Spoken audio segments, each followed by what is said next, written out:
Allez, c'est parti. Alors voilà, on a la chance d'avoir aujourd'hui Mousse El Bakouchi avec nous. Bonsoir Mousse. Bonjour Bonsoir chez mon toi. ami, et we are back. We are back. Bonjour donc à tous ceux voilà, que nous n'avons pas eu la chance de voir sur Fitness Mac pendant plusieurs mois, depuis le mois de mars exactement, donc 9 mois. On est très content de vous retrouver. On a été sollicité, Mousse et moi, pour faire cette vidéo incontournable de l'année, hein, post-Olympia. Donc voilà, aujourd'hui, on va parler un petit peu de tout ça, de cette actualité, le fameux, comment tu appelles ça, le Super Bowl du bodybuilding. Super Bowl du bodybuilding. Voilà, et puis surtout, à la fin, on va parler de toi et de toute ta carrière, de ta dernière expérience sur la scène prestigieuse d'Olympia. Me tomber dessus. Et voilà, et de tes adieux aux compétitions culturistes, mais pas au culturisme, mais on aura bien l'occasion d'en reparler ultérieurement. Alors, chers internautes et chers Mousse, je nous ai préparé un petit cocktail comme ça, qui commence par 3 catégories reines. On va parler un petit peu de tout le monde, mais 3 catégories, dont la reine, l'open, mais on va parler des 212, on va rentrer dans le vif du sujet tout de suite. Et une catégorie 212 qui s'est produite cette année, avec toutes les autres catégories, à Orlando plutôt qu'à Las Vegas, à cause du lockdown, mais toi tu es bien mieux placé pour en parler puisque tu vis aux États-Unis, à Portland pour ceux qui ne le sauraient pas encore. Parle-nous un petit peu donc de cette déprogrammation de lieux et reprogrammation. Donc bonjour tout le monde, c'est toujours un plaisir de retrouver tous les internautes et de te retrouver surtout. Notre binôme est toujours plus solide que jamais. C'est juste une question de temps de ton côté et du mien, mais à chaque fois qu'on se retrouve, c'est comme si c'était hier. La chose la plus importante pour que les gens puissent comprendre, les États-Unis, c'est un pays, on le sait tous, immense, énorme. On a un président, mais en fait, le président n'a pas vraiment un pouvoir à l'intérieur du pays, c'est plutôt les gouverneurs. Donc, d'un État à l'autre, c'est les gouverneurs qui font la pluie et le beau temps. Et ça change d'un État à l'autre. Donc, dans l'État de Nevada, Las Vegas, bon, au début, il n'y avait pas de problème, mais plus ça allait, puis encore, il y a eu le deuxième shutdown, et là, ça commençait à paniquer. Et apparemment, à la fin, ils allaient accepter uniquement 250 personnes. C'est pour le Super Bowl, c'est du n'importe quoi. Et je crois même, vraiment, vers la fin, c'était pas possible d'y avoir que les athlètes. Et franchement, la chance qu'on a, c'est d'avoir le nouveau propriétaire, Jake Wood, avec Dan Solomon et toute l'équipe. Ce qu'ils ont fait, franchement, il faut le dire, c'est énorme de faire bouger une grosse production comme Mr. Olympia, que ça prend plus d'1 an de la produire, de mettre tout en place, de la bouger en 4 semaines de Las Vegas à Orlando. J'imagine même pas le travail derrière. Je crois que les mecs ne dormaient pas de toute façon. C'était du 24 heures sur 24.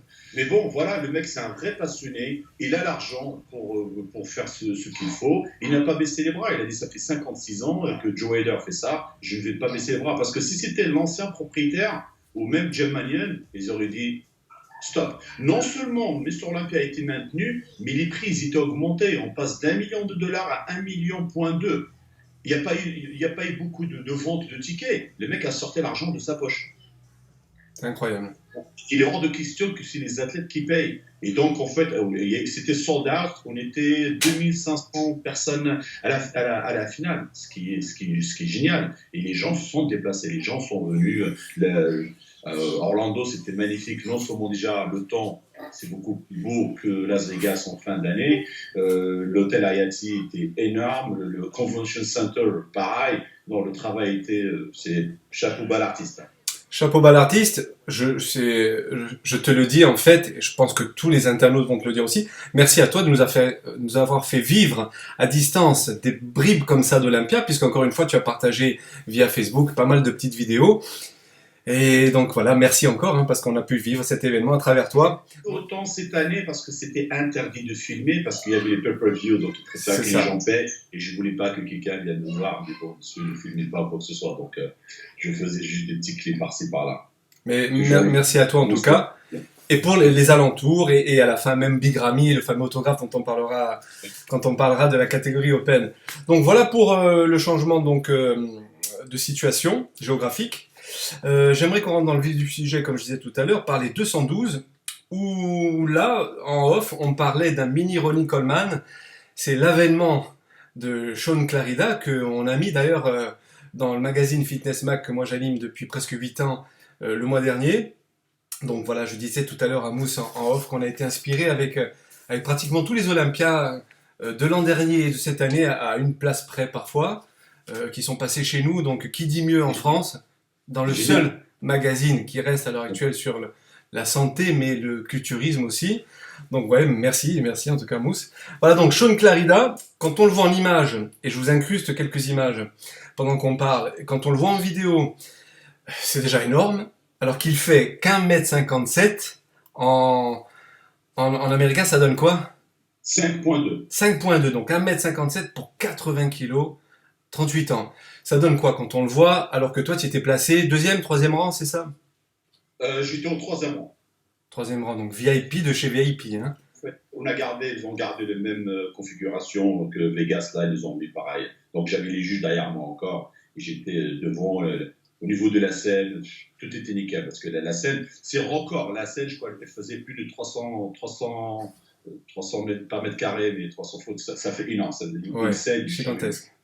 Ça prenait tout l'espace. Sur place, quand tu le vois arriver, ça donne quoi? Parce que malgré sa petite taille, il est super proportionné en fait. Hein.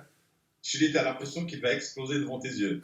Tellement que c'est rempli, tellement que c'est rond, tellement que la peau est tellement tendue. Je dis, il n'y a pas d'espace, il n'y a pas un vide sur ce petit gabarit, quoi. C'est juste énorme. Et voilà, je suis le mec qui a démarré sa carrière comme Dexter Jackson, hein, vraiment au poids plume, hein, à un poids de 53 kilos. Donc de 53 kilos passer à 80, c'est juste génial. Et c'est un mec super gentil, super humble, et surtout il a dit voilà, quand j'ai démarré, il y a plein de gens qui m'ont dit laisse tomber, tu n'y arriveras jamais, non seulement tu es trop petit, et en même temps tu es super light, donc tu vas pas y arriver. Il a dit j'ai cru au moi, j'ai pas écouté les autres, et je me suis donné les moyens. Qualité musculaire, un super V, petite taille, hein, densité, rondeur musculaire. Dans le futur, il faut qu'il rajoute. C'est toujours pareil, c'est toujours une question de proportion. Comme tu vois qu'il est rempli de partout, mais n'empêche que les pectoraux ils sont un tout petit peu petits, puisque les épaules roulent vers l'avant, un petit peu de détails sur les ischios, un peu plus de mollets, et voilà, c'est toujours le fun, un peu plus. Et là, le pauvre Kamal Garni, avec ses 49 ans, même s'il était mieux que l'année dernière, au top, il ne pouvait pas faire grand-chose. Et oui, donc $50 000 pour le premier, donc Sean Clarida. $20 000 pour Kamal El Garni, donc tenant du titre. Comme tu dis, 49 ans, c'est déjà énorme de faire ça, cette performance à son âge, parce qu'encore une fois, moi je ne vois que les photos, je ne vois que les vidéos qui circulent maintenant a posteriori, mais encore une fois, c'est des gens qui se présentent dans une qualité toujours irréprochable. Et surtout, lui, c'était sa marque. Oui, sa marque de fabrique, toujours. Hein. Tu sais, il a réussi à rajouter de la masse dessus. Je pense que le fait qu'il a pris la décision de venir aux États-Unis, en Floride, et s'entraîner chez Flex Lewis pendant, je crois, 3-4 semaines, ça t'enlève énormément le stress. Tu es déjà sur le sol américain, il n'y a pas de problème de Covid, de visa, de ceci, de cela. Donc ça a énormément aidé. On va essayer d'aller à chaque fois d'une place à une autre assez rapidement pour pouvoir aborder un maximum de sujets. Il y a une personne qui a changé de catégorie, qui a fait 3e cette année en 212. Il était en classique physique, il est passé donc en 212. C'est George Peterson qui donc au passage s'octroie $10 000. Moi j'ai suivi pendant cette année quelques vidéos d'entraînement de George Peterson. J'adore ce physique parce qu'il me fait penser sous certains angles, tu sais, aux vieilles vidéos de Flex Wheeler, pas Flex Lewis, je vais y arriver, de Flex Wheeler, pardon, avec cette rondeur de pec, une vraie carapace, tu vois, très petite taille. Et je trouve là aujourd'hui qu'il a trouvé un peu sa catégorie, hein, parce qu'il était super. Enfin, moi, ce que je vois encore en photo, toi, sur place. De toute façon, mais par rapport aux critères de classique physique, on voyait bien qu'il était plus body que classique physique. Il n'a rien de classique. Vraiment, tu vois, tu sentais plutôt la masse. Son corps demandait de grossir, que son corps n'attendait que ça. Et quand tu vois son dos, c'est un des meilleurs du circuit, même à l'Open. Un dos, on dirait Franco Colombo. C'est vrai. Un torso, une attache très très basse, oui. C'est vrai. Très épais au milieu. Le dos, il est complet. Donc je pense, oui, d'ailleurs, tu vois la preuve de 3e en classique physique, boum, il passe en 3e en 212. Donc s'il continue encore à rajouter un petit peu plus de masse sur les jambes, parce que quand tu as un haut comme ça, malheureusement, le bas, il faut qu'il soit pareil. Donc c'est bien, c'est très très bien. Donc que les jambes pour toi, hein, que les jambes à améliorer qui feront qu'il pourra donc prétendre au titre. Ouais. Ensuite, on a le 4e. L'an dernier, il était 3e, donc Derek Lunsford qui chute donc d'une place. 6 000 $ au passage. Je vais essayer de citer à chaque fois les prix, comme ça on a un petit peu, on peut faire des équivalences comme ça entre les premiers et les derniers ou d'autres catégories. Encore un peu déçu, moi toujours pareil, hein, je parle sous contrôle des photos qui ne rendent pas la réalité, encore voilé à mon avis et pas assez prêt pour prétendre à une meilleure place, hein, et encore moins le titre. Écoute, Eric, je pense que tu vas être d'accord avec moi, surtout moi étant athlète, un grand respect à tout le monde, du premier jusqu'au dernier. Bien Parce évidemment. que notre avis, le jugement qu'on donne, c'est juste par rapport aux différentes physiques, C'est ça. parce que tout le monde vient travailler, personne n'est venu en se disant, bah, tiens, je vais aller voir ce qui se passe sur scène. Donc, du grand travail. C'est vrai que j'ai été déçu. Je pense qu'il a été déçu lui-même. Il a déçu pas mal de gens parce que, surtout par rapport à son âge, à sa fraîcheur, tu t'attends que le mec, effectivement, après avoir fait 2 fois de suite deuxième. Il fait deuxième, oui, c'est ça. Donc il perd 2 places en fait, oui. 2 Il est places. encore pire que l'année dernière. Les cuisses, ils avaient énormément diminué. Je pense, par rapport à mon point de vue, ce que j'ai entendu aussi des autres experts, je pense qu'il doit lutter énormément à faire le poids et du coup, son corps ne reflète pas la même chose. Donc, pour l'avenir, il faut qu'il prenne du temps, qu'il rajoute de la masse et qu'il passe à l'open. Sinon, le 212, ça va être à chaque fois, ça va être pareil. Je suis d'accord, parce qu'il fait partie de ces gens qui donnent super bien en photo, en vidéo, Instagram, enfin tout ce que tu veux, mais qui malheureusement sur scène, voilà, n'arrivent pas à être aussi proches de. La scène, hein. Ouais, j'imagine. Toi, tu es bien tu es bien placé, pardon. Je bafouille un petit peu ce soir pour en parler, mais c'est le plaisir de te retrouver et de retrouver tous les internautes.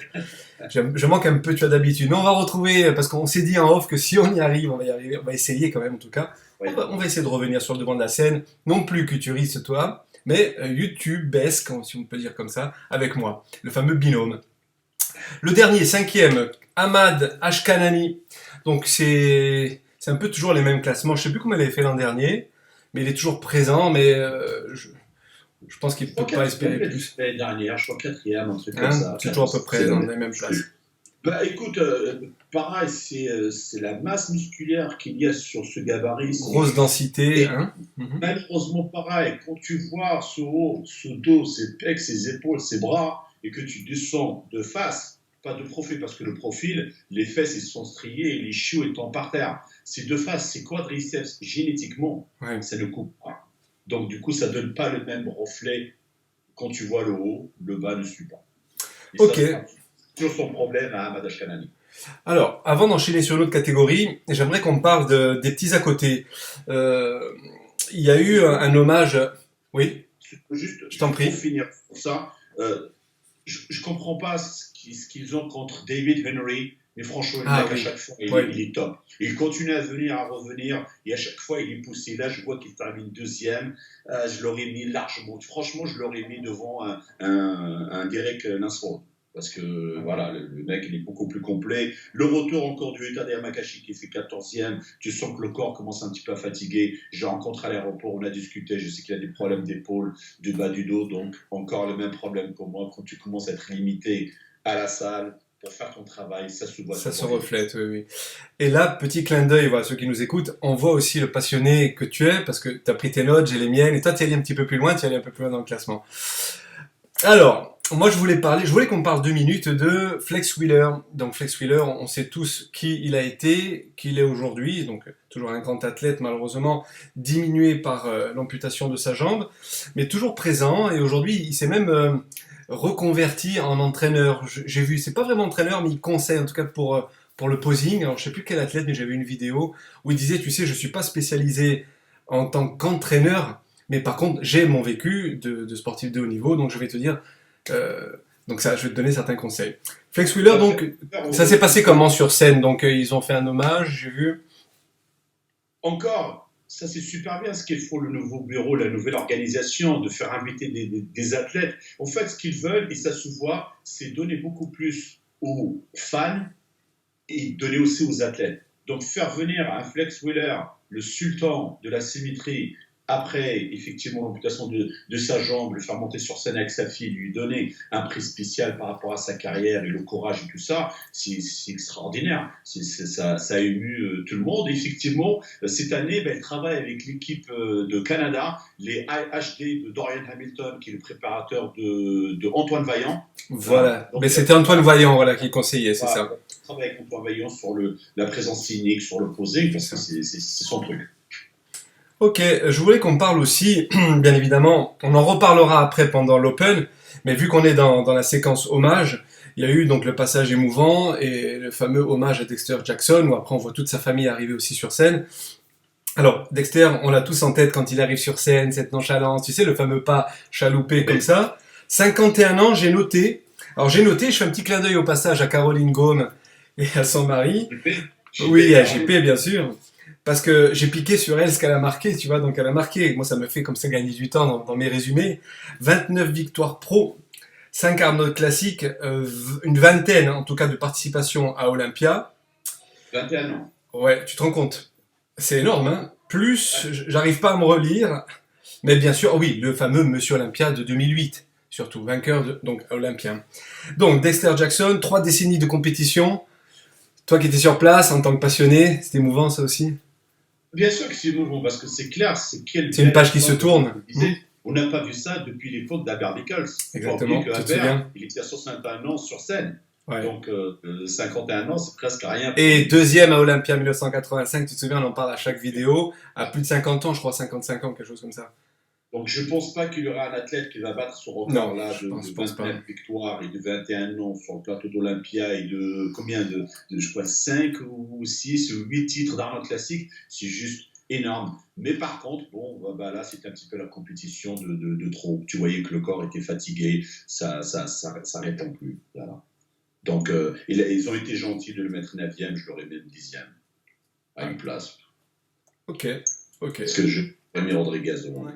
On continue de parler un petit peu de ce qui s'est passé. Il y a eu quelque chose qui va plaire aux femmes donc, qui aiment le bodybuilding de très très haut niveau, donc c'est-à-dire le retour, ça va plaire bien sûr aussi à Caroline, je pense, hein, même si c'est pas sa catégorie, mais le retour des Miss Olympia carrément.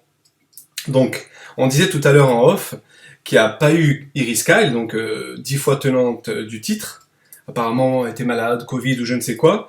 Mais cette catégorie-là, donc les Miss Olympia, n'était plus mise en avant depuis 2014. Je, je souris un petit peu parce que j'ai en tête la vidéo que tu as partagée sur les réseaux sociaux, sur Facebook, quand tu dis j'aurais du mal à faire un top 10 à côté de ces nanas-là. J'avais oublié ça. Et ça m'a fait sourire parce que c'est vrai qu'écoute, dans ta vidéo, moi je vois que en vidéo, encore une fois, je répète, hein, vous pouvez me juger, vous pouvez dire en commentaire ce que vous pensez de mes jugements, mais encore une fois, voilà, je respecte, comme tu as dit, comme tous les athlètes. Moi je juge sur photo, sur vidéo, mais ce que j'ai vu là m'a réellement impressionné à tous les niveaux. Épaisseur, densité, volume des cuisses. Margie, qu'il l'appelle Margie Fabulous, qui fait 2e. Tu la vois, Chili, tu as l'impression de voir Ronnie Coleman Ouais. au film. Mais élégante malgré tout, tu vois, malgré cette masse, c'est ça. Féline en fait, tu vois ce que je veux dire? Ouais, mais c'est extraordinaire. Franchement, on me dit quand même, t'enlèves 3 filles qui ont vraiment une masse musculaire à outrance, c'est Women's Physique. Je ne comprends pas maintenant Oui, les catégories c'est parce que ça. Women's Physique sont en train de pousser trop loin à la sèche le volume. Le Women's Bodybuilding maintenant c'est de retour, mais bon, c'est exactement la même chose. Donc, non, écoute, il y a beaucoup de gens qui aiment ça, il y a beaucoup de fans, tant mieux parce que ça fait partie de notre sport. Voilà, c'était dommage effectivement de les avoir écartés parce que c'est du travail, c'est des sacrifices, c'est leur goût, elles aiment ça, il faut leur donner ce Une titre visibilité, tout à fait, oui. sur Olympia. Ariska, effectivement, elle était malade, apparemment elle a des problèmes de respiratoires, rien à voir avec le Covid au niveau du poumon, donc c'était très difficile pour elle, donc elle n'a pas pu le faire. Andrea Shaw, celle qui gagne, bah, super féminine, beau C'est vrai. visage, décor, une silhouette magnifique. Franchement, il méritait sa place sans problème. Bien sûr que la favorite, c'était Hailey Trevino, voilà, qui a gagné 2 fois de Wings and Strings. Franchement, non, les classements, c'était bien. Ok. Il y a quelque chose qui va faire plaisir aussi à notre ami Ludovic Marchand. Pour la deuxième fois, il y a eu la catégorie wheelchair. Et c'est Harold Kelly qui a gagné. Donc voilà, moi je trouve que c'est bien qu'on mette tout le monde en avant parce que s'il y a bien des gens qui sont méritants, c'est aussi ces personnes-là qui sont diminuées, mais diminuées peut-être beaucoup moins que les gens qui se lèvent pas le cul du canapé. Donc chapeau à eux. C'est le message d'espoir, c'est cette motivation, c'est cette vraie motivation qu'on peut transmettre aux autres. Tu vois, c'est pas juste la petite bouche qui parle, mais il n'y a rien. Là, franchement, oui, quand tu vois ça, Respect. j'ai pas le droit de me plaindre. Respect, hein. On peut dire que ça. Je voulais qu'on parle un petit instant aussi et qu'on mette les Français à l'honneur. Alors, parmi les Français qu'on peut mettre à l'honneur, si on continue dans les catégories, on revient plutôt dans les catégories féminines. Dans Fitness Mag, le mois dernier, en novembre, on a mis à travers un reportage sur le championnat d'Europe, tu sais, Pro League, IFBB, avec David Andrieux, on a mis en photo et à l'honneur donc Barbara Ménage qui avait fini deuxième en Women's Physique. Cette année, j'ai encore vu des photos, je suis allé un peu sur son Instagram, je suis impressionné par cette athlète que moi je ne connaissais pas avant en fait. Hein.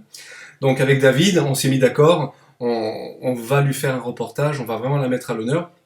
Elle fait l'incroyable donc performance, elle réalise plutôt, en parlant un peu mieux français, l'incroyable performance de finir quatrième dans une catégorie où tu me l'avais dit, je crois c'est en message peut-être privé, enfin il y a pas de sponsor, il y a pas de y a pas comment dire de médias derrière elle, donc sans être connue comme ça des Américains, chapeau à elle. Donc la parole à toi. Comme quoi, il faut arrêter de changer. Il faut changer un petit peu les idées en disant oui, mais quand t'es pas américain, t'as pas de sponsor, c'est politique, c'est ceci, c'est cela. Non, quand tu ramènes un beau physique, voilà, peut-être il y avait de la politique avant, mais là tu vois que les juges ils font leur boulot. Je la connaissais pas du tout, hein. Et quand j'ai vu ça sur scène, j'ai dit waouh. Donc je pense en voyant des textos et tout ça, quelqu'un m'avait envoyé, je crois que c'était lui ce qui m'a envoyé, il me dit oui, bah, c'est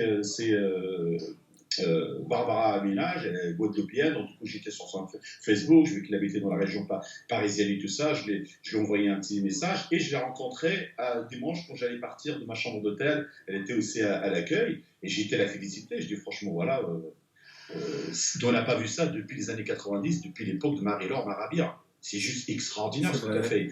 Et les présentation, elle est là. Et les Dominique Dardet, tu te souviens à l'époque, qui était sur les scènes à Olympia avec. De bien et que oui. Et tout ça, donc ça m'a fait penser à ça. Donc, superbe gentille fille avec un potentiel de malade. En plus, elle sait bien se présenter sur scène, le physique était bien homogène. Non, c'est une fierté. C'est une fierté de voir des Français à ce niveau-là. Donc il y a elle, il y a Anne-Lorraine, si je ne me trompe pas. Oui, si on ne se trompe pas, parce qu'on en a parlé tout à l'heure, 8e de ce que tu m'as dit. Hein. 8e, c'est super une condition de malade. Je pense que pour l'avenir, il faut remplir un peu plus les jambes. Je pense que c'est ça qui lui faisait défaut. Mais sinon, il n'y a rien à dire, quoi. Rentrer encore dans le top 10, première fois Olympia, chapeau. Bravo à vous, Barbara et Anne. D'ailleurs, Barbara, donc dans une catégorie où Sarah Villegas, donc cette fois-ci finit première. Sarah Villegas, qui est sur la couverture du mag de décembre qui vient de sortir là il y a quelques jours. Donc encore une fois, on a le flair. Merci David au passage. Et merci à tous les lectrices qui suivent Fitness Mag depuis longtemps, hein, déjà presque 8 ans.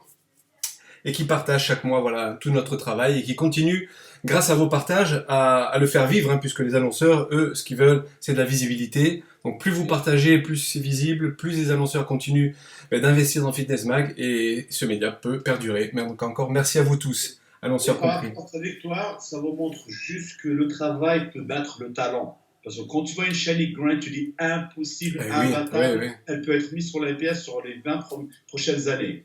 Et comme quoi, tu peux arriver un tout petit peu off, quelqu'un qui est moins doué que toi a fait son travail, boum, ça a surpris tout le monde. Hein. C'est vrai. Il fallait. Même en étant assis, tu regardes ça, tu dis non, c'est pas possible, elle ne peut pas la battre. Et qu'est-ce que tu penses des prix? Sarah Villegas, $40 000 quand même, hein, Women's Physique. Ça commence à monter chez eux aussi, à grimper un peu. Hein. Ça commence à monter. Hein. Après, tu sais, il y a la hiérarchie, hein, les catégories qui étaient là avant d'autres, ils sont un peu plus payés. Donc, c'est pas mal, c'est pas mal, hein, c'est bien quand même. Niveau français, Cocorico encore, c'est Rodrigue Chénier, qui est passé lui aussi dans Fitness Mag. Donc, Rodrigue Chénier, partenaire aussi de notre ami Stanimal. Donc, Rodrigue Chénier réalise lui aussi l'incroyable performance de rentrer dans le top 10. Alors, parle-nous un peu de Rodrigue, toi qui l'as vu comme ça sur scène. Rodrigue, j'ai eu la chance de le rencontrer il y a 2 ans au Gold Gym. Je discutais un petit peu avec lui parce qu'il est toujours avec Stan. Et là, il a pareil, j'ai vu qu'il avait fait une interview avec Dave Worley pour JTV. C'est là où je sais qu'il était qualifié pour Olympia. Et franchement, ouais, super. J'étais content de le voir sur scène. Il ressortait bien. Il est encore rentré dans un top 10 à Olympia en faisant 9e. génial. J'ai été félicité parce qu'on a été au même au dîner des athlètes le soir. Il était là, donc je lui dis parce qu'elle lui s'y attendait pas. J'ai dit non, il faut s'y attendre, il faut travailler, il faut y croire et tu vas y arriver. Et il a un super potentiel. J'adore les photos qu'il fait. Il a un certain charisme aussi. Tu sais, je fais un petit coucou à sa maman d'ailleurs qui m'a contacté et puis les membres de mon équipe quand on a mis en place son interview. J'adore chez toi et chez lui et pecs. Vous avez des pecs tous les deux. Enfin, quand on vous voit arriver sur scène, on voit que ça, tu vois. Et donc c'est vrai que le look, lui, général, j'ai vu qu'il a été pris aussi comme modèle pour, je sais pas si c'est Generation Iron Olympia. ou Olympia plutôt, ouais, c'est ça. Je l'ai vu en modèle comme ça, photo, donc chapeau à lui et bonne continuation. Je suis sûr qu'il va grimper encore dans le classement. Écoute, j'adore les gens qui se donnent les moyens parce qu'à chaque fois, voilà, il prend 2, 3 mois, il part aux États-Unis, il fait son rêve, il fait ce qu'il faut. Je suis sûr que c'est beaucoup de travail, beaucoup de sacrifices et c'est bien, et ça paye, donc courage. J'aime bien les gens qui ouvrent les portes. Et d'après ce que j'ai compris de la famille, donc il a obtenu sa green card. Donc maintenant, voilà, il va vraiment pouvoir professionnaliser sa démarche en vivant sur place. Donc chapeau à lui. Chapeau à lui. Alors, on enchaîne avec les classiques physiques, mon ami. Classique physique, là il y a de quoi dire bien évidemment. Hein. Là tout le monde parle en ce moment, tu sais, de l'esthétisme, du retour au Golden Age, donc la Golden Era, etc. Donc on va parler bien sûr de l'avènement de Big Ramy et on est tous heureux pour lui. On va sûrement pas, moi je vais sûrement pas les comparer. Bien sûr, je peux dire j'ai des préférences, hein, comme tout le monde. Il est clair qu'en termes d'esthétisme, de masse, d'attitude sur scène, tu sais, le fameux wow quand tu arrives quelqu'un qui arrive sur scène. Lui, il a représenté tout ça. Moi, encore une fois, en vidéo, quand je vois arriver, je sais pas si c'était le tan, si c'était l'huile, mais même les cuisses, en marchant, tu voyais, ils étaient découpés. Le V, bon, bien sûr, il a un V énorme, des dorsaux très évasés, une toute petite taille. La fameuse pose du vacuum, il nous fait penser, tu sais, à John Defendis, à Frank Zane, enfin, tous ces gars de l'époque, en fait. Et donc pour moi une victoire encore amplement méritée, peut-être encore plus méritée par rapport à Chris Bumstead qui lui par contre chute d'une place. Bon, on va en reparler un petit peu plus tard parce qu'au milieu se trouve un Terence Ruffin. Parle-nous un peu de Chris Bumstead. Waouh. Pourtant l'année dernière, il n'y avait pas ce waouh là. L'année dernière, franchement, je ne mettais pas premier, je mettais Brian. Même si Brian n'a pas vraiment... Le problème c'est quoi classique physique? Chacun va donner une signification différente de ce que classique physique représente pour lui, tu vois. Mais je pense quand même que classique physique aujourd'hui, par rapport aux critères, ça reste une génétique, ça reste une silhouette. Toi, tu as de la chance de rentrer dans le moule ou pas du tout. Un mec comme Brian, effectivement, c'était un body. Donc, il n'est pas grand comme Chris Bumstead, il n'est pas évasé comme Chris Bumstead. L'année dernière, Chris Bumstead était malade. Oui. Apparemment, ses problèmes et tout ça, donc la préparation n'était pas terrible. Cette année, 100%, à fond. Donc on a bien vu ce que ça donne. Non seulement il a amélioré son dos, il a amélioré ses bras, voilà. La présentation sur scène, le charisme, la confiance, tout était top, digne d'un Mister Olympia. Donc là, il n'y a eu pas de discussion. Je pense un superbe lui représentant voilà, du culturisme en général, d'où il se trouve sur la couverture du mag, encore une fois, de décembre, tu vois, et on l'a marqué, en fait, la superstar du culturisme, c'était le titre comme ça sur la couverture. Bien avant... Ouais. non, franchement, formidable.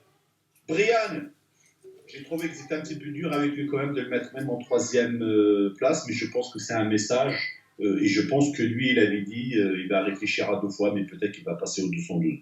D'accord. Je n'étais pas au courant. Il a dit en interview ça? Il en a parlé en interview? D'accord. Oui, une interview qu'il avait fait il y a pas longtemps. Donc, Terence Ruffin, pareil, une silhouette. La classe. Client de mon ami qui est décédé, Matt Porter. Donc, c'était son élève à lui, c'est comme ça que je l'ai connu. Donc là, il travaille maintenant avec The Mountain Dog, qui a fait un bon travail. Mais franchement, oui. Et c'est le meilleur poseur au jour d'aujourd'hui sur le circuit professionnel. Que ce soit open ou classique, c'est le meilleur. Il a une façon de se tenir sur scène, de poser, de bouger. Magnifique. C'est ce que j'allais dire. Tu sais, en art, on appelle ça le contraposte. Quand tu te décales un petit peu, comme il le fait en démarrage, lui, c'est magnifique. On dirait une silhouette, tu sais, dessinée, l'expression du visage, la gestuelle, les doigts, les mains. Tout ce que vous, sur scène, vous essayez de rendre. Et toi, Dieu sait que tu es fan de ça et que tu le reproduis sur scène. Donc, ensuite, il y a eu comme Bronero. Tu sais qu'il y a un peu la tête Oh, oui. Alex de côté. Compreno. Ah, J'ai du mal avec sa tête, j'ai envie de crier, dire redresse-toi. eh oui, mais alors apparemment c'est un problème, je sais pas d'où ça vient, mais il peut pas en fait. Hein. Je sais pas si c'est suite à un accident ou si c'est... Au niveau des cervicales, hein. Ça empire avec l'âge. Hein. Et par contre, lui aussi, c'est tout au pinceau, c'est magnifique, hein, mais quand tu regardes les trois premiers, c'est normal. Pour moi, c'est justifié, mais encore une fois, derrière un écran. Hein. Et après, le cinquième, parce que j'en reste moi aux 5 premiers, sauf si toi tu vas aller plus loin, Brian Jones, que moi je connaissais pas plus que ça. Qu'est-ce que tu peux en dire? Écoute, je pense que le futur va être bien pour lui parce qu'il est vachement grand, D'accord. il a des gros bras, un joli V, des cuisses bien évasées. Il y a du travail sur le dos. Dos et ischio, c'est là où il y a plus de travail. Donc nickel. Logan, parce que tout le monde a parlé cette année, Logan Franklin, parce Ah qu'il oui, oui, oui, c'est vrai, c'est bien d'en parler. bon, pas mal, c'est bien, il pose super bien, pareil, il est très charismatique, il donne même un petit air hautain. Mhm. Mais bon, c'est sa façon, donc il faut lui laisser un petit peu le temps. Là où j'étais déçu, j'ai pas compris, il va falloir que j'aille faire encore mes recherches et tout ça, c'est Wesley Vizera. Alors oui, c'est vrai, tu as raison, j'ai l'autre feuille, où il y a même, bien sûr, on va parler d'un autre français juste après. Mais Wesley, j'ai suivi pratiquement toutes ses vidéos, comme quoi j'ai peu de temps. Le soir, ceux qui me suivent de très près savent que je m'intéresse plus au Covid en ce moment et à cette corona-folie. Je vais pas en parler aujourd'hui. Mais donc, c'est vrai que j'ai mis beaucoup de choses de côté pour ça, parce que ce qui se passe en ce moment, c'est très très grave. Mais donc, par contre, j'ai suivi Wesley toute l'année.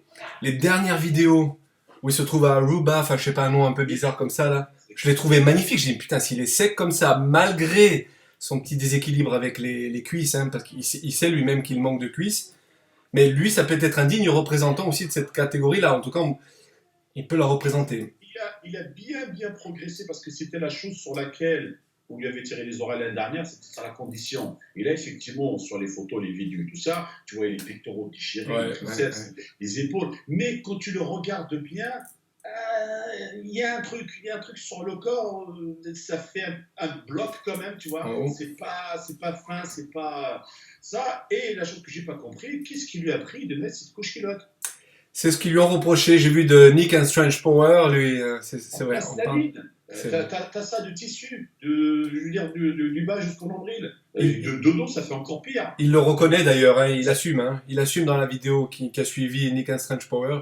Il assume son choix et son erreur en fait d'avoir mis un, un Ah oui, slip j'ai beaucoup pas trop. vu ça. Oui, oui, il assume. D'accord. À ce niveau-là, ça part de le bas. Que ça soit le teint, que ça soit l'huile, que ça soit le maillot, ça part de le bas. Voilà, je pense qu'il va être très déçu de cette 11e place. Tout à l'heure, on a parlé des Français. Oui, oui, Maxime Yedes, donc team Eric Favre. Donc voilà, Maxime a réussi à se qualifier. Donc déjà, rien que cela en soi, c'est énorme.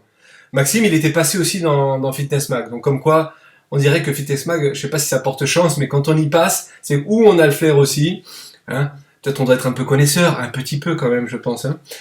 Et en tout cas, voilà, les gens continuent leur travail. Ils sont acharnés, en tout cas, tous ces athlètes qui passent chez nous. Ils en veulent. Le préparateur, son nom m'échappe, donc il m'en voudra pas. Mais ouais, Oui, il était à côté de moi d'ailleurs. Euh, J'avais parlé. Les gens sont. Mais son nom ne me revient pas. Et ça, Et San, voilà. ça, voilà. Et San. Il Donc, fait un travail phénoménal avec ses athlètes. oui, oui, oui, c'est ce que j'ai vu. Je connaissais pas, moi, en fait. Hein, c'est Eric Favre qui m'en a parlé. Avec les yachts, avec les bikinis, avec ceci, cela. Je pense que Non, non, Eric, il va payer un petit peu les équipes de production. Il fait un travail formidable, en tout cas. Ouais, franchement. Et ça a l'air d'être un super entraîneur. Et puis, apparemment, un bon ami, un confident, un père, même, on dirait. C'est super. Donc, il finit à 16e place. Oui. Toi qui l'as vu sur place, est-ce que tu penses, parce que c'est pour tous les critères que je ne pense pas, moi, hein, pas le fait qu'il vienne d'arriver, que ce soit un rookie dans cette catégorie, qu'il soit français, donc pour moi ça n'a rien à voir. Je pense que il a un magnifique physique, ça on peut pas lui enlever, mais que quand je vois en vidéo les autres prestations, pardon, je me dis qu'il y a encore du chemin, qu'il a une superbe génétique, hein, mais que il y a un gros travail à faire au niveau du dos, de l'évasement, tu sais, de ce fameux look en fait qu'ils attendent à ce niveau-là, qu'on peut voir bon, chez un Chris Bumstead qui, à mon avis, est intouchable, mais qu'on retrouve chez Ruffin et chez Logan, par exemple.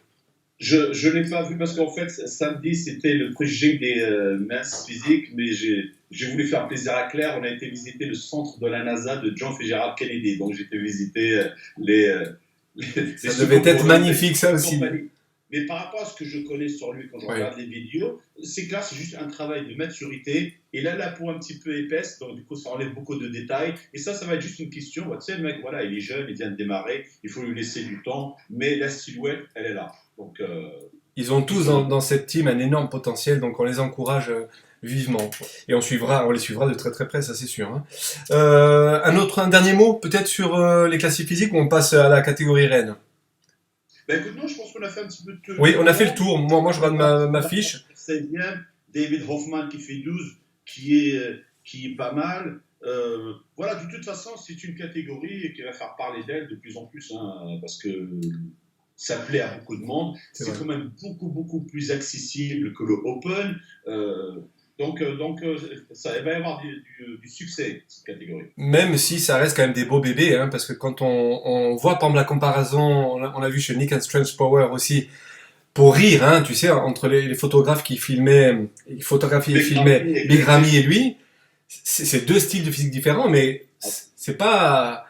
La différence, on la voit, bien sûr, il est monstrueux, toi qui l'as vu de très près avec l'autographe, mais ça paie pas de mine quand même, hein. Bien sûr. Alors, on arrive à la catégorie reine, comme ça on dépasse, mais pas trop.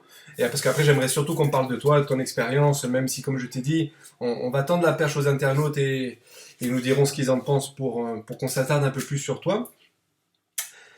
Bien évidemment, il y avait le retour, donc ça c'était fortement attendu, de Phil Heath, donc 7 fois vainqueur donc, du Sando, donc du fameux titre de Monsieur Olympia. Qui a vu donc son titre brisé, son 8e titre brisé en deux à cause de Sean Roden il y a 2 ans de ça, si je ne me trompe pas. Mais écoute, oui, tout le monde attendait le retour de Phil Heath et tout le monde le donnait gagnant parce que c'est Phil Heath, c'est 7 fois Mister Olympia et on connaît de quoi il est capable. Donc effectivement, il y a 2 ans, il a été battu à cause de l'hernie, du manque de contrôle du ventre, pas le reste. Le reste, il était au top. Mais comme le centre abdominal rentre en jeu dans toutes les poses, tu ne peux pas le camoufler. Donc double opération. Le problème maintenant, quand tu as ce jour d'opération, ça ne pardonne plus. Phil Heath, son abdomen n'était jamais terrible déjà à la base.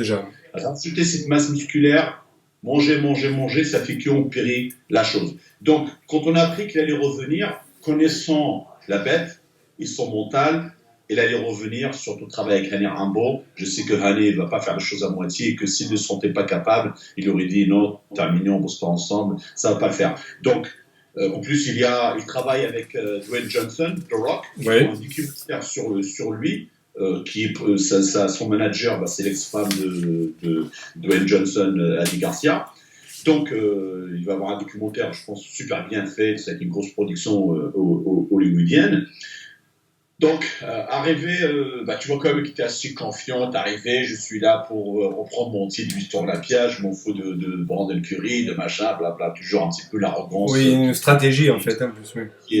Non, franchement, de déplaire à toute personne, Philippe, il est arrogant. C'est pas juste une question d'image ou quoi que ce soit. Ça fait partie de lui. Il ne sait pas faire autrement. Des fois, il essaie de donner cette image pour le fun, mais non, il est toujours à part, il ne se mélange jamais avec les autres. Il est toujours assez arrogant au prix de tout le monde.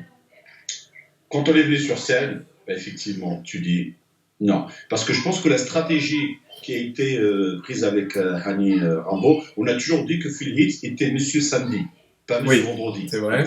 Toujours meilleur le lendemain. Le samedi, il explose. Mais maintenant, le problème, c'est que si tu le recharges à fond pour avoir cet effet 3D, le ventre, il ressort. Et donc, ça empire ce phénomène.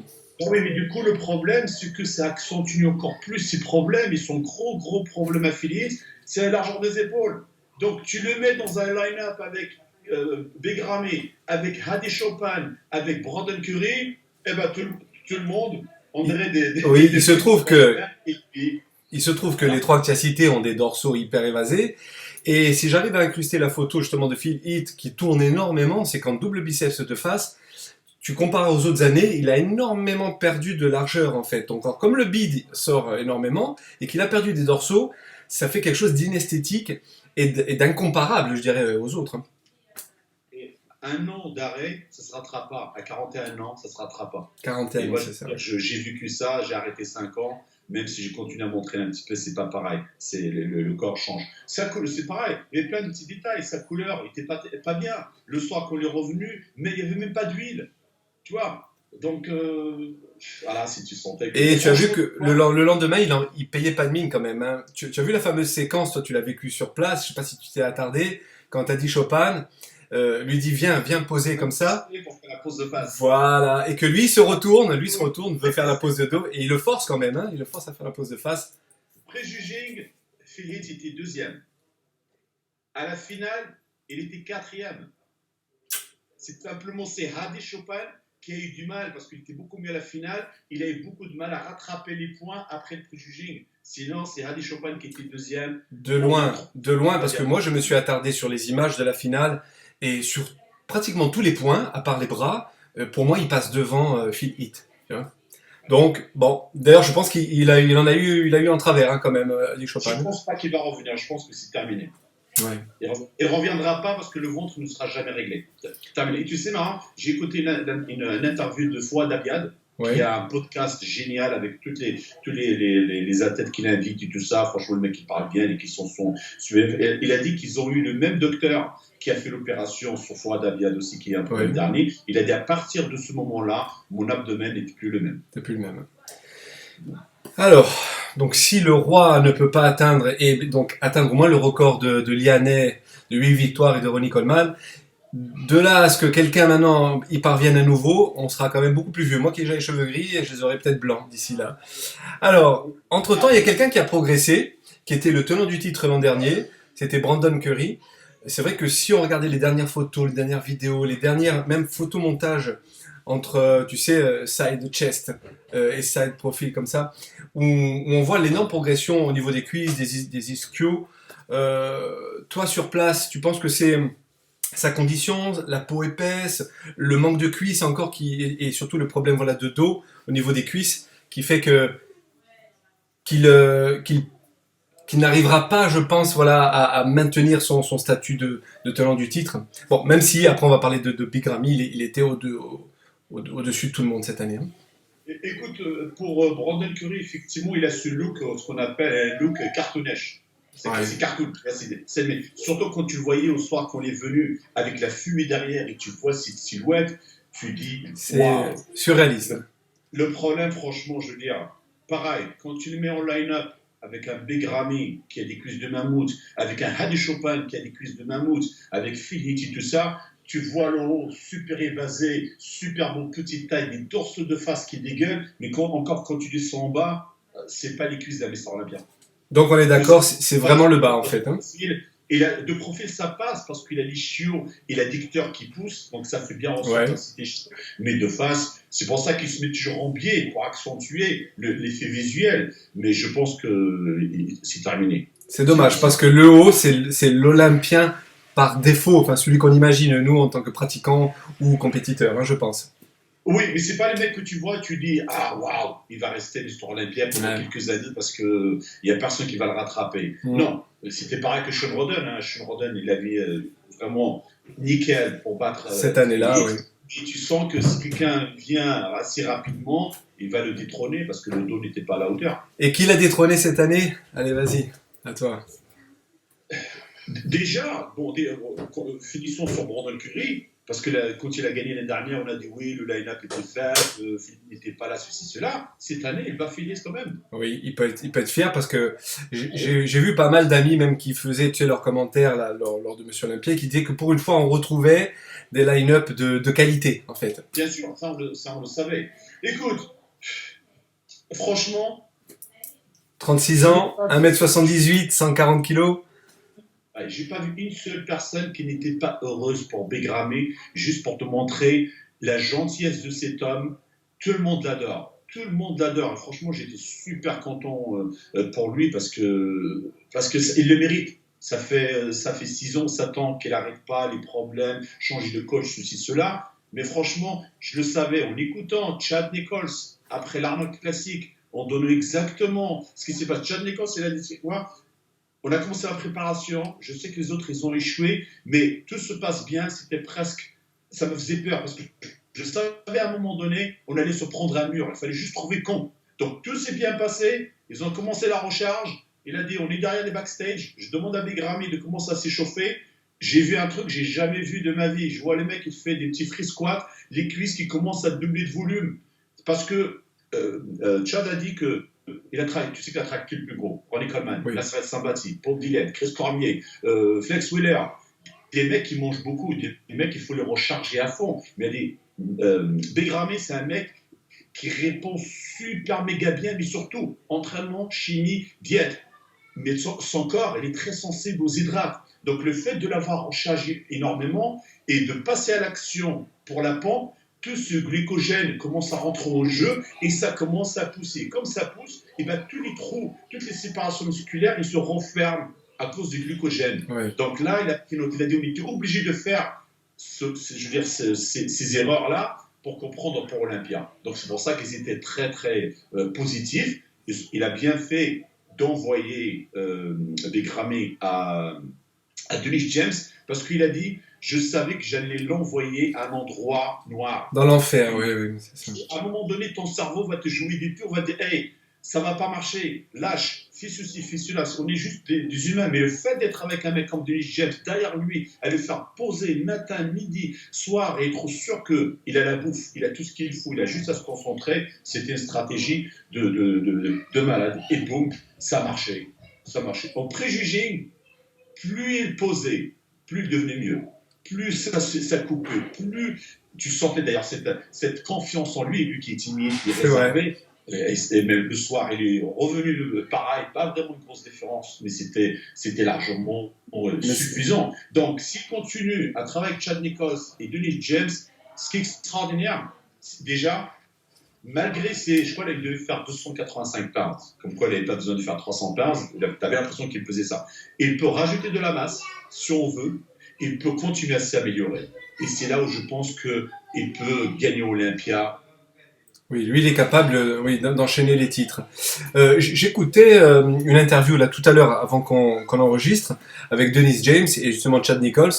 Et il disait qu'avec Dennis James, c'était la répétition comme ça, ad vitam aeternam, presque matin, midi et soir, du posing jusqu'à en crever presque. Preuve en est, aussi, ils ont modifié un petit détail, hein, mais qui fait quand même une grosse différence, c'est quand il fait son double biceps de face et qu'il ouvre la cage plutôt que de contracter les abdominaux, qui change complètement la donne et qui lui donne, je sais pas, non seulement une ampleur, une stature, et puis même un look complètement différent, je trouve. Franchement, le patron des juges, Steve Woodback, il les a fait travailler. Il les a fait travailler pour leur argent. Hein. C'est clair que tu vas prendre 400 000 $, mais je vais te faire travailler pendant 30 minutes. Il les a achevés. Et la preuve, comme quoi le posing, la répétition, c'est comme les arts martiaux. Pour que les coups deviennent automatiques, il faut répéter. Et là, c'est pareil. Il a dit des fois, le matin, on se lève, on pose, mais grave, le gars, oh, Denis, je suis fatigué. Il dit quoi? Tu vas dire à Steve qu'il va te dire encore un round? Tu vas dire que tu es fatigué? Travaille. Avant les repas, après les repas. Et voilà ce que ça donnait. Il était le premier à faire la pause, il était le dernier à la lâcher. Oui, j'ai regardé ça et puis surtout je regardais le regard comme tu as dit tout à l'heure, il était confiant et quand c'était pas de la confiance qu'il témoignait, on voyait une énorme concentration pour tenir bon, tu vois, justement dans le délai, la pause le plus longtemps possible. Et donc pour jouer des airs guitare quand même. En plus, t'imagines, ouais, là c'était impressionnant, venant de sa part, c'était impressionnant. Donc je disais tout à l'heure, 36 ans, il est encore jeune. C'est un gars qui, tu as vu, il vient comme des milieux défavorisés. On a vu des fois des vidéos de là où il vivait, etc. Donc il empoche quand même 400 000 $, avec tout ce qui va aller avec, je pense, hein, au niveau continuité dans les sponsoring ou peut-être autre. C'est ça. Bien sûr. Non, je suis content pour lui. Très content pour lui. Il va pouvoir, parce qu'à lui, il investit beaucoup dans des bateaux de pêche en Égypte. Ouais. Donc c'est bien. Non, franchement, c'est. Tout le monde attendait ça. Quelque chose qui choque un peu, ton avis. Il y a quand même toujours quelque chose qui revient quand on parle de Big Ramy, c'est toujours un déséquilibre entre la taille des cuisses, surtout le côté évasé, enfin évaste externe, avec le tibia mollet en fait, tu vois. Qu'est-ce que tu en penses? Oui, alors, quand tu as des cuisses comme ça, c'est pas des mollets qu'il faut avoir. Il faut avoir 2-3 cuisses à la place des mollets. Ouais. Parce que crois-moi, quand tu vois son mollet de plus près, tu dis qu'est-ce que c'est que ce bordel? Si je oui. Son langage, c'est que c'est souvent les gens qui parlent, qui ne connaissent rien. Les cuisses, C'est un truc de malade. Il y a encore des gens qui pensent, oui, les cuisses sont comme ça parce qu'avec les nouvelles substances, il n'arrête pas de s'injecter ça sur un poste externe. Mais non, ça, c'est un monstre génétique. C'est un monstre génétique. Voilà, ce qu'il fait exactement pareil que les autres. Simplement, Big Ramy, on n'en a qu'un seul. Mais quand tu vois ses épaules, comme elles sont larges, même si la taille, elle est large, on ne dirait pas parce que tu as ses cuisses qui dégainent de chaque côté. Donc à un moment donné, il faut arrêter. Et personne n'est parfait. Est-ce que Ronnie Coleman avait des mollets? Est-ce que Dave Jackson avait des mollets? Pas du tout, non. Non, tu es obligé d'avoir des défauts. Toi qui l'as vu de très très près, au-delà de la scène, puisque tu étais au 3e rang, et puis après sur place, quand on voit dans la vidéo, si j'arrive, je l'incruste, où tu te fais signer l'autographe. D'ailleurs, il a voulu te piquer le stylo, j'ai vu, certains l'avaient remarqué, tu as récupéré ton stylo. Normalement, les dimanches, on a toujours l'avion le matin, donc à chaque fois je parle le matin. Là, l'avion était à 4 heures, et comme j'ai le package complet de VIP, le dimanche, ils font toujours le séminaire avec les athlètes. Donc, tu as tous les champions de chaque catégorie, Bob Chikirolo qui repasse le micro, qui parle, et après, les gens pour poser des questions. Et comme j'avais pris le poster, en fait, c'est un poster qui représente la fin de ma carrière, mon dernier histoire. On va en parler juste après. Alors, je dis d'accord, tu sais quoi? Je vais prendre mon courage à deux mains. Je vais y aller comme il y a 20 ans en arrière. Petit fan, tu sais, là. Donc, j'étais le premier qui me l'a signé. J'ai pu parler avec lui en arabe, quelques mots en égyptien qui me reviennent encore en tête. Je lui ai demandé de me signer mon nom en arabe. Il l'a fait. Et j'étais juste content pour lui. Je l'ai rencontré il y a quelques années au FIBO. Et pareil, tu vois, à cette époque-là, il était timide. Il était très content de rencontrer quelqu'un qui parle arabe avec lui parce que son anglais à cette époque-là n'était pas terrible. Mais c'est une montagne de gentillesse en face de toi.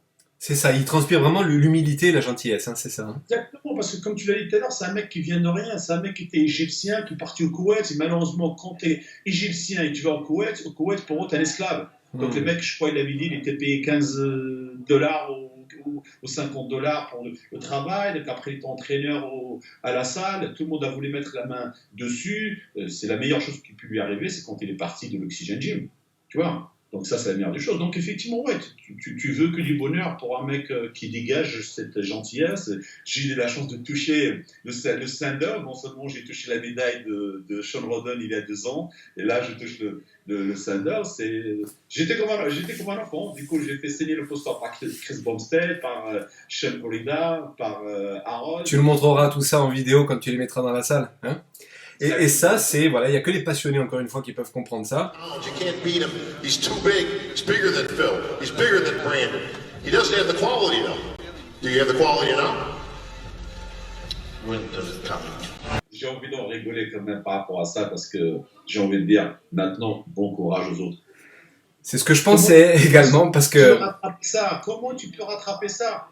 Parce qu'à un moment donné, on s'est dit avec Sean Roden, avec Brandon Curry, ça y est, les juges ils ont changé de vision, ça va aller plus sur l'esthétisme, la ligne et tout ça. Mais ça reste un concours de body, c'est pour la viande. Donc quand tu mets un mec comme Big Ramy qui méritait largement de gagner, l'année prochaine, les autres, ils vont faire comment? Il faut qu'ils soient obligés de rajouter de la barbaque. Et surtout, tu as dit, à 140 kilos, donc à peu près, hein, quand je vais incruster la photo où on le voit arriver sur scène de manière nonchalante lui aussi, et que ça fait une belle ligne en fait. Donc tu te dis, en effet, ça va être vraiment très très très compliqué pour les autres d'arriver à avoir un tel niveau de masse, d'esthétisme, d'équilibre et de qualité musculaire, parce que quand il faisait la pose de biceps cage, qu'on voyait qu'il y a tout qui déchirait là, il se penchait bien comme ça, et impressionnant, imbattable, ouais. Effectivement, c'est continuer sur le travail de la qualité musculaire qui va venir avec le bas du dos, un peu le bas du dos aussi. Hein, là, en fait, le fait que là, c'est la première fois qu'il arrive dans une condition pareille, tout de suite, tu vois le défaut, il a les dorsaux qui sont vachement hauts. Ouais. Tu vois. Donc, tu sais, à ce gabarit, à ce niveau-là, tu sais, l'amélioration ne va pas être énorme. La condition, oui, ouais. Et je pense avec ça, avec la masse, avec l'envergure, il ne sera pas intouchable. On verra si l'année prochaine Kai-Gorille revient. Il paraît que, alors on verra bien.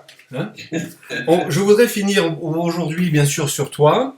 Je vais sûrement pas survoler, bien sûr, un sujet, moi, qui me tient à cœur, ça va parler de toi.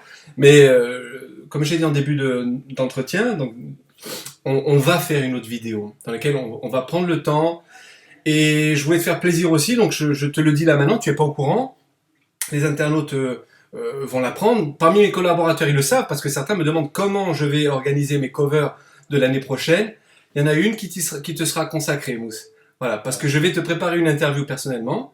Et voilà, et on va faire quelque chose ensemble pour parler de ton parcours, donc non seulement en vidéo, mais dans mon média, parce que je tiens à ce que tu y sois, et puis en couverture. Écoute, ça me fait mais vraiment chaud au cœur parce que j'en ai toujours rêvé, surtout par rapport à ton ancien magazine, avant que tu me connaisses. Je me suis toujours la question, pourquoi je n'ai pas eu cette chance-là de faire la couverture sur ce beau magazine, Bodybuilding Rules. Eh bien, tu vois, Bodybuilding Rules et maintenant Fitness Mag, tu vas y être, en espérant qu'il soit partagé, comme c'est parfois le cas, donc partout dans la planète, parce que parfois je vois des likes, bien sûr, des Olympiens, des Olympiennes, et ça me fait chaud au cœur de me dire que tu sais que dans un petit bureau comme ça, avec une superbe équipe avec moi, on arrive à tenir bon, et puis voilà, à être liké par le top du top, l'élite mondiale, alors que des Français, là je vais être virulent, mais des Français ne nous partagent même pas, Mousse, des Français ne nous partagent pas, alors qu'on est liké par Monsieur et Madame Olympia, peu importe, c'est comme ça, moi je continue mon aventure avec passion. Est-ce que c'est pas ça le plus important, c'est d'être reconnu exactement. Par les gens comme on dit, par ses pairs. Hein. Eh oui, exactement. Non, c'est parce que le travail, il est bien fait. Il y a de la passion, il y a du cœur dedans. Tu le fais comme on l'a toujours dit. Tu le fais, c'est pas parce que il y en a un qui t'envoie un chèque d'1 million de dollars, quoi que ce soit. Tu le fais parce que tu es passionné, tu aimes partager, tu aimes mettre des gens à l'honneur. C'est ça. Tu vois. Et ça, les vrais, effectivement, ils reconnaissent ça et on te félicite. On te remercie. Et ton histoire, donc non seulement on va la mettre en page, comme tu le sais, c'est moi qui fais l'infographie de tous les magazines depuis le début, donc j'ai pratiquement fait presque 8000 pages en tout, tu imagines, c'est pas rien. Hein, donc il va y avoir quelques pages qui vont être consacrées, je sais que tu as des belles photos en stock, en tout cas tu en avais de l'an dernier, je pense que tu en as fait là aussi, ou tu vas en faire. Là, on va faire quelque chose de beau, quelque chose de beau que j'espère que tu pourras imprimer, parce que malheureusement moi il est numérique, et garder comme ça fièrement. Ah ben, on a ça dans le poster. Génial. Alors, tu vois, c'est moi qui serais fier de ça. J'aimerais quand même qu'on parle donc de ta dernière compétition. Tu as fini ta longue carrière, donc un peu plus de 2 décennies, hein, quand même, hein, toi aussi, hein. Écoute, j'ai 46 ans depuis l'âge de 15 ans. Donc même 3 décennies, en fait, hein. 3 décennies, tu as parcouru toutes les scènes pratiquement d'Europe, du monde, hein. Tu as eu des titres quand même prestigieux, Monsieur Univers, tu as gagné, c'était avec l'Excalibur, c'est ça, hein? Mes plus gros titres, c'est champion du monde, toute catégorie là-bas. C'est ma 4e place à Mister Univers. Oui, voilà, 4e place, pardon. Le Vorol à l'Excalibur. Excalibur à l'Emerald.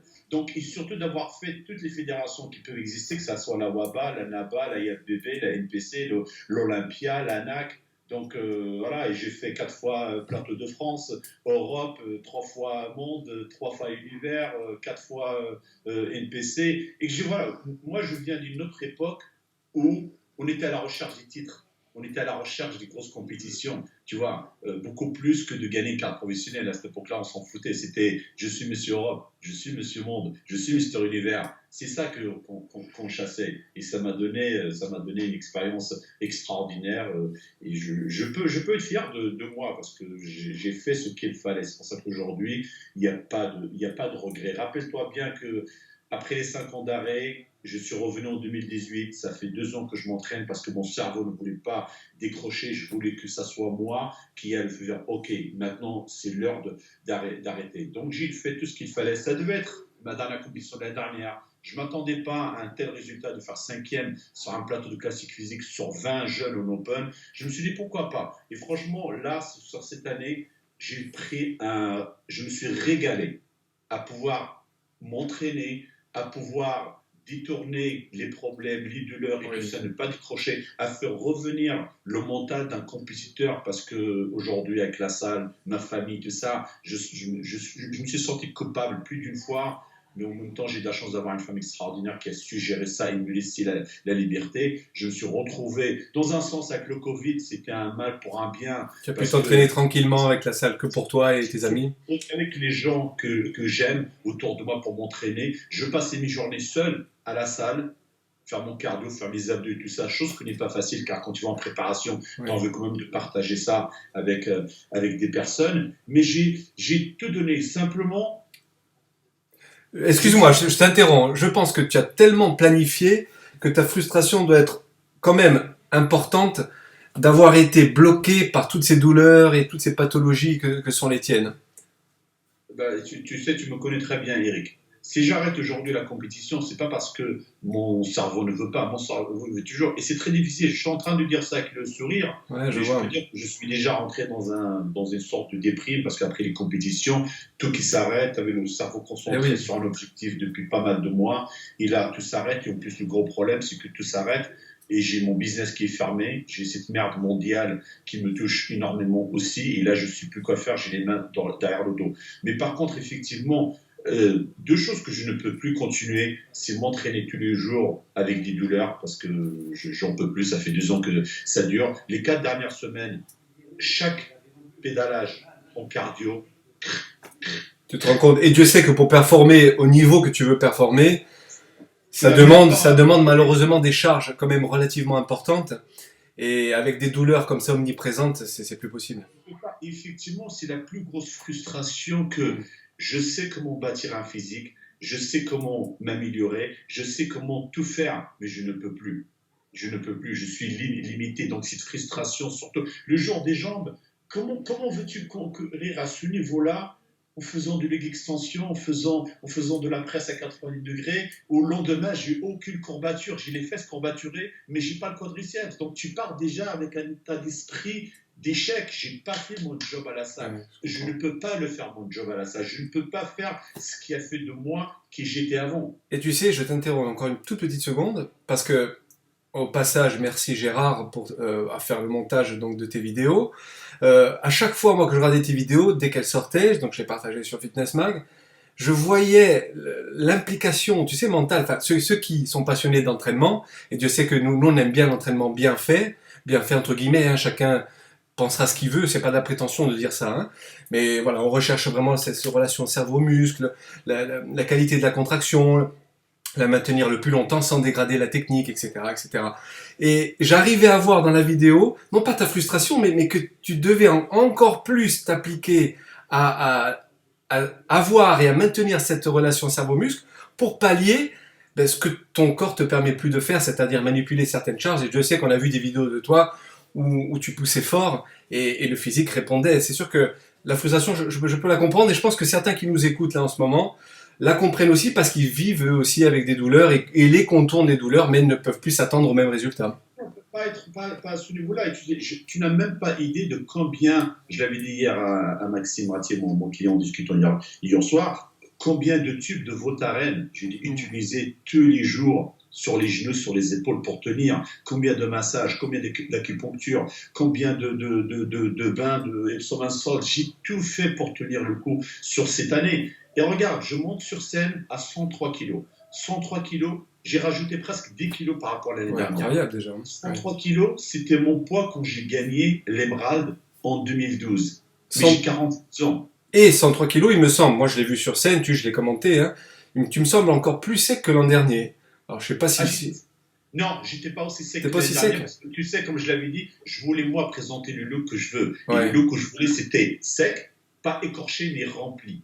Tu vois, donc parce que je savais que j'allais être à Jurassic Park, il fallait que j'étais en rondeur. Et c'est le look en même temps qui me plaît. Donc pour te dire, 46 ans, quand j'ai fait l'Emerald, je devais avoir 35 ans, le même poids. Mais c'est plus le même plus le même ce n'est plus la même densité. Et c'est marrant, j'ai écouté Dennis James qui disait, quand il avait fait son comeback de Master d'Olympia, il était au même poids quand il a fait... Mais pas le même rendu. Open, il a dit, quand je voyais les photos, j'ai comparé, j'ai dit, c'est pas possible. Plus jamais de la vie, je monterai sur scène.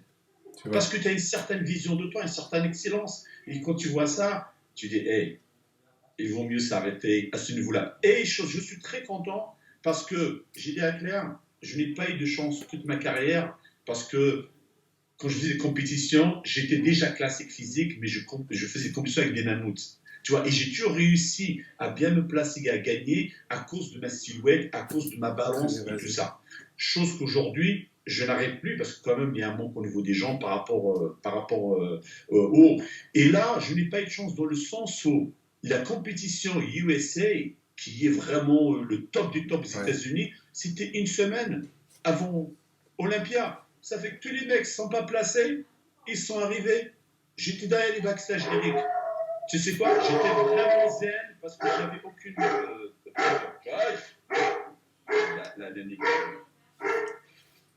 J'avais aucune pression, donc j'étais relax. Je commençais à regarder les mecs, j'ai commencé à rigoler, à se secouer la tête. J'ai vu des cuisses, mais de malades. Forcément, je me focalise sur mon point faible. Et quand je les vois tous alignés, je dis non de Dieu. Hey, la catégorie master, plus de 35 ans, on était 28. Tout le monde mélangé. Énorme. Je suis 11e. Respect. La catégorie open, on était 18, je fais 12e. C'est bien, mais je ne suis pas ça prêt pour moi. Quand bien j'arrive sûr. à faire un top 10, c'est que c'est fini. Même si ma décision était déjà prise avant de commencer, mais... Par contre, moi je te félicite, et je l'ai fait, tu as vu, sur Facebook, quand je t'ai fait le petit montage en fait qui découpe chaque pause de ta séquence que je vais récupérer et que je vais incruster là.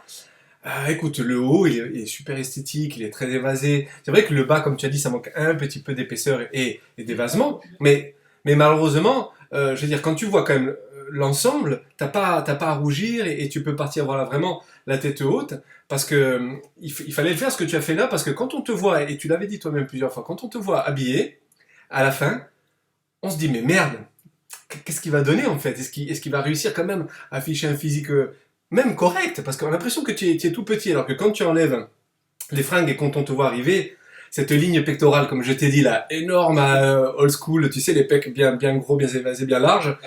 Vraiment plaisir parce que j'ai toujours focalisé sur les pectoraux. Arnaud a toujours été mon modèle. Ah et ouais, quand j'ai mis ça sur le message et que j'ai regardé les photos, je dis tiens, Eric a raison, c'est vrai que les pectoraux étaient bien congestionnés. Ouais, bien plein, bien remplis. Et surtout, si tu veux, j'aime beaucoup moi le contraste, c'est toute l'importance de l'illusion aussi en bodybuilding, même si j'ai jamais fait de compétition. C'est donc le côté très évasé des pecs, du coup qu'on voit bien lisse à travers la lumière, tu vois, et tout le creux que tu as, parce que tu as une sangle abdominale qui est terrible quand même. Hein. Donc le rapport, le contraste, il est encore plus important, et c'est ça qui est joli et très esthétique. Et tes poses, voilà, sont esthétiques aussi. Donc voilà, on a tous apprécié d'ailleurs, hein, tu as vu les commentaires, hein, sous ta vidéo. C'est génial, c'est pour ça que je tenais absolument à faire une vidéo en français et l'autre en anglais, à remercier tous les gens, parce que je me rappelle même, toi tu me l'as dit, oui on verra bien si c'est ta dernière, mais non mais c'était bien réfléchi. Comme je dis, voilà, je tourne juste une page, je ne ferme pas le livre, le body c'est ma vie, je le ferai jusqu'à la fin de mes jours, il va falloir juste vite fait que je trouve une autre motivation pour mettre tout ça dedans, parce que je suis un homme d'objectifs et de goals pour continuer à avancer, mais hey, j'ai fait des choses extraordinaires, j'ai fait des choses alors que je n'étais pas fait pour ce sport, mais grâce à la persévérance et la volonté, j'ai réussi. C'est pour ça que je dis, j'aurais aimé, si j'ai l'occasion d'avoir une deuxième vie avec une meilleure génétique, pour voir avec mon cerveau et ma détermination jusqu'où je pourrais aller. Et ton savoir, parce qu'aujourd'hui tu le transmets à travers tes vidéos. Moi je pense que si la page a s'est tournée, comme a dit John Whitty, j'ai écouté ta vidéo aussi avec lui, tu vois, et elle était émouvante d'ailleurs. Une page se tourne, une autre s'ouvre, bien sûr celle déjà de la continuité, tu vas pouvoir passer encore plus de temps avec ta famille et pour ton business, la salle, en espérant bien sûr que le lockdown, enfin que tout ça pèse, parce que moi j'ai une pensée pour tous nos amis, les tiens et les miens, patrons, propriétaires de salles, qui vivent l'enfer.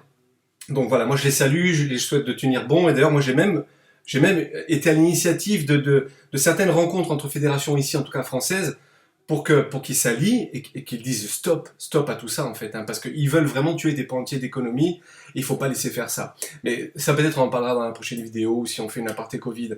Moi en tout cas voilà, je voulais vraiment te féliciter pour toute ta carrière, mais que même si le temps nous est compté là aujourd'hui, on va pas en rester là. Je voudrais qu'on revienne dans la prochaine vidéo qu'on va faire tous les deux sur le moindre détail de ton passage sur scène, de comment ça s'est passé dans les coulisses, etc. Donc rendez-vous dans très peu de temps si tu es d'accord. Absolument. Et si vous êtes d'accord, tous ceux qui sont là derrière vos écrans, dites-le nous en commentaire. Comme ça, on se le cale, parce qu'on a dit, là c'est les vacances, qu'on arrive à se le caler au moins maintenant pour qu'on vous fasse plaisir si vous aimez nous entendre, si vous aimez... Si vous aimez tout simplement notre duo, voilà, là, il y avait des questions spécifiques. Bien sûr, alors, ce sera toujours avec grand plaisir de faire ça avec toi. Et effectivement, voilà, la chose la plus importante maintenant, c'est de transmettre à la nouvelle génération, transmettre aux gens qui veulent vraiment apprendre, qui veulent prendre leur temps pour apprendre, je suis disponible. Et voilà, moi dans les nouvelles pages de ta vie, moi je vois ça, j'aimerais que tu sois beaucoup plus présent comme tu l'as fait là. Je sais que t'aimes pas être face caméra, tu as vu, moi depuis 9 mois on me voit plus sur YouTube. J'aime pas trop non plus, je suis plus à l'aise moi derrière un clavier, tu sais, je recorrige ma phrase, etc. Quelquefois je bafouille, je suis plus à l'aise derrière un clavier. D'où mon livre qui avance, parce que certains me demandent, comme ça je le dis, il avance bien, j'en suis à un peu plus de la moitié. Et entre-temps, par contre, voilà, toi tu me motives pour qu'on refasse comme ça nos duos, donc si c'est la demande générale, allez avec Jacques Taès. Et en tout cas, donc, moi je donne rendez-vous à tout le monde et à toi, donc très bientôt, juste après les fêtes, après les fêtes, on va dire après la Noël, hein, on va pas attendre le 2021, pour qu'on fasse la suite. Okay. Ouais, d'accord? Ouais. Allez, on fait comme ça. Merci à tous de nous avoir suivis. On a dépassé l'horaire comme d'habitude, mais quand on est deux pipelettes, même si j'ai essayé de prendre sur moi, de te laisser parler, parce que c'est toi qui étais sur place là-bas, et qui est plus expert dans le domaine. Donc merci encore Mousse, je t'embrasse, merci à tout le monde, et on vous dit à très très bientôt pour la suite. Merci à tout le monde, merci pour la fidélité et à très bientôt. Ciao, ciao.